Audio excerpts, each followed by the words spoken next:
Hey everybody, thanks for tuning in. Today I want to share with you my honey and coconut cake. It's got a really nice caramel icing on top.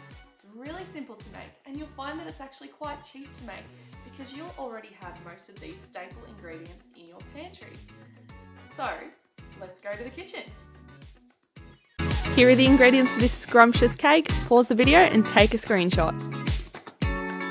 So over a low heat on a fry pan, you want to toast up half a cup of desiccated coconut. You'll need to constantly move the coconut around as you want it to evenly toast and you don't want the coconut to burn. I cut the video here and as you can see there was a clear difference between the colour of the coconut. It's gone a slightly more brown colour and then you'll see a little bit later on, I think it's about here, it gets even darker. This is about done. You'll then need to grease a pan. So my pan is about 21 centimetres by 21 centimetres. Then you'll want to line it with baking paper. Now we'll use 125 grams of softened butter. So this butter was really soft. I left it out for quite a while. Then you'll add 160 grams of brown sugar. Then we'll just get our wooden spoon and beat these two ingredients together. You can use an electric mixer if you like, but this is why you need the butter to be nice and soft, so it's easy to work with.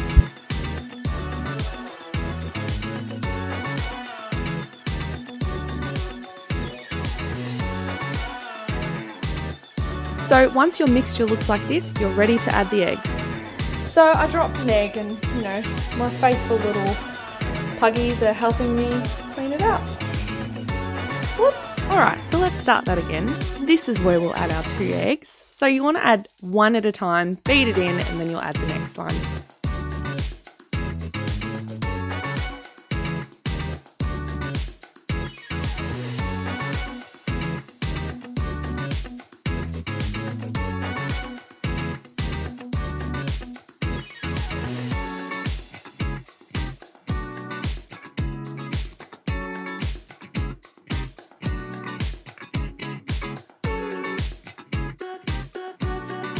Now, just as a little tip, I use a butter knife to scrape off some excess that gets stuck to the wooden spoon because those bits usually aren't mixed in properly. So that's just a tip for those of you who didn't already know that.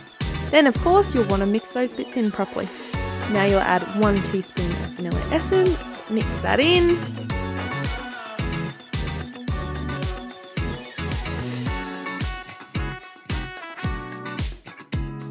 Now transfer that mixture over to a larger mixing bowl and then this is where we'll start to add our dry ingredients.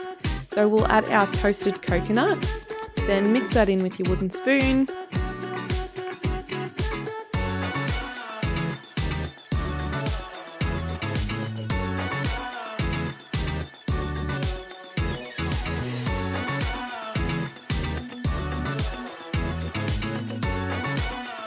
Now we'll sift in half of 135 grams of self-raising flour and we'll add the other half later.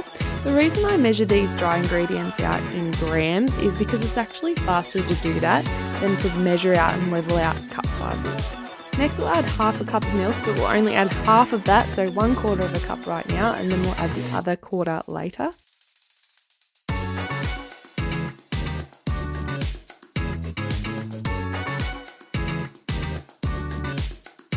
This is where we'll add the other half of the self-raising flour and the milk.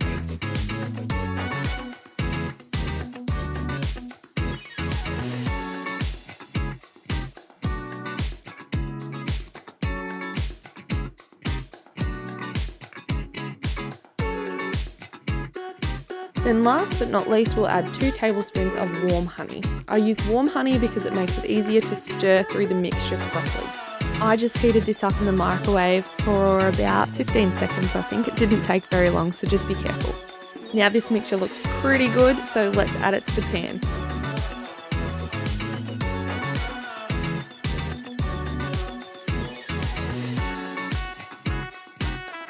Make sure you spread it out properly to the corners and try and smooth it off as best as you can.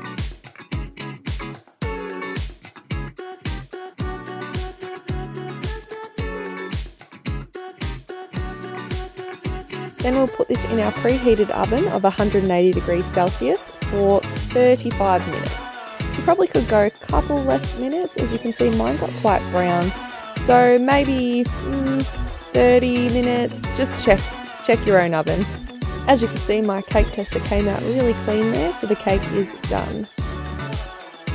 After the cake has sat on the bench for a minimum of 5 minutes, flip it over onto a cooling rack. You might want to use oven mitts for that. The pan was still a little bit hot, but I was a waitress for about 12 years, so my hands are used to heat. Again, flipping the cake over here, you might want to use oven mitts or something, or wait for it to cool a little bit more before you flip it over. Now, before you cut the cake, you want it to cool completely. So my cake had been sitting on the bench for about 40 minutes, I think, and it was pretty cool. Now, I wanted to get rid of the edges and the top just because they're a little bit crispy and I wanted my cake to be nice and soft.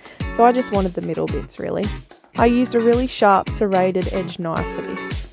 Oh jeepers, I cut it a bit wonky there, but oh well, I fixed it with the knife.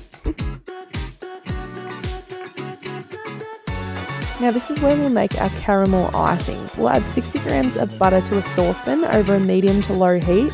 We don't want it high as we don't want to burn the caramel.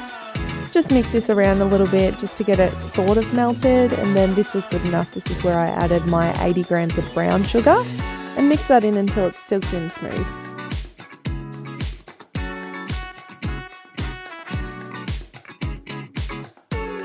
Just a reminder, because you're probably tempted to turn your heat up a bit higher, don't do it because you'll burn your caramel.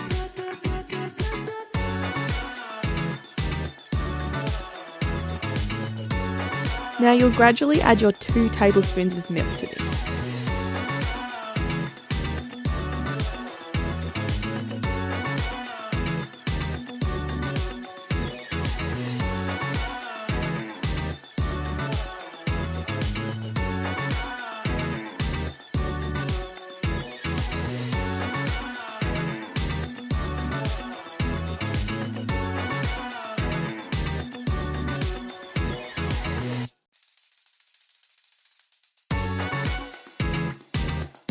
Tell you what, I love caramel. Look at that colour. Oh! Then we'll add 225 grams of sifted icing sugar. So I'd already sifted this, okay guys? Don't forget to sift yours. Gradually add this in as well, as you can see that I'm doing that here.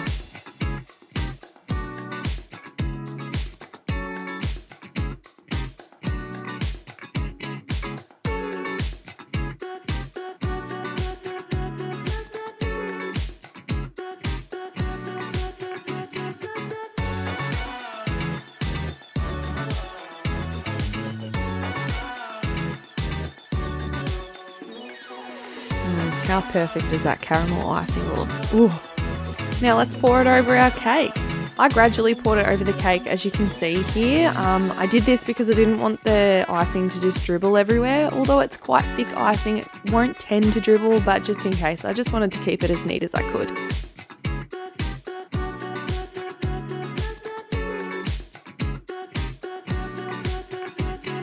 So this part's optional. I added extra desiccated coconut over the top of my icing.